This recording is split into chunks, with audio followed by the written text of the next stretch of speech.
Our product testers come to work just like anybody else. Their job here, though, is problem solving. They're here to put their backs into it, a little bit of elbow grease. Big difference is that they are 600-pound hungry grizzly bears.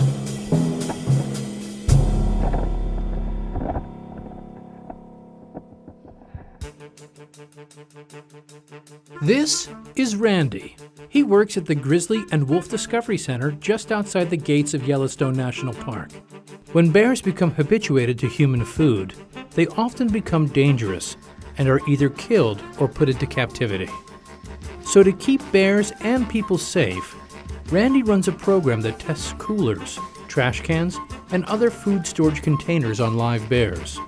If the containers pass the test, they're given bear-resistant certification. The bears here at the center are all rescued bears from the wild. These are bears that gained access to unnatural, unsecured foods and no longer can live in the wild. We have 7 grizzly bears total. They're super, super strong. They're very, very smart, but it's that sense of smell that really gets them the food reward. Their job is to sniff out weaknesses in products. They are the ultimate testers here at the center. Once the product is here, we bait the product with the bear's favorite food, whether it be fish, meat, peanut butter, honey. In a way, you could say I'm the chef for the bears, since I'm preparing their favorite meals to try to entice the bears to get into those products. If it's a cooler, it requires padlocks. Put it out in the bear habitat and let the bears at it.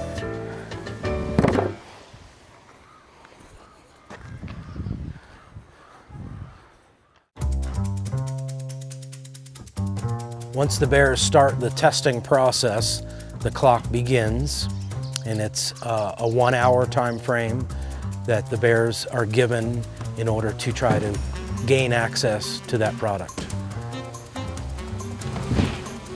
Some of the most common techniques the bears use when they're trying to get in a product is the biting, the chewing, the clawing, yeah, a little bit of smashing, but they also do what we call the CPR method. So they're bouncing up and down with their front paws, anything to try to find that weak point in that product.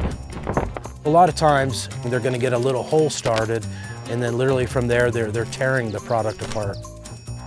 So it has to withstand that 1 hour, and if it passes, it then gets that certification of being bear resistant. This cooler passed the test. Even though it got some damage on the top lid, they were not able to get through that outer layer. All the product testing is videotaped, so the manufacturers, they're going to review that footage.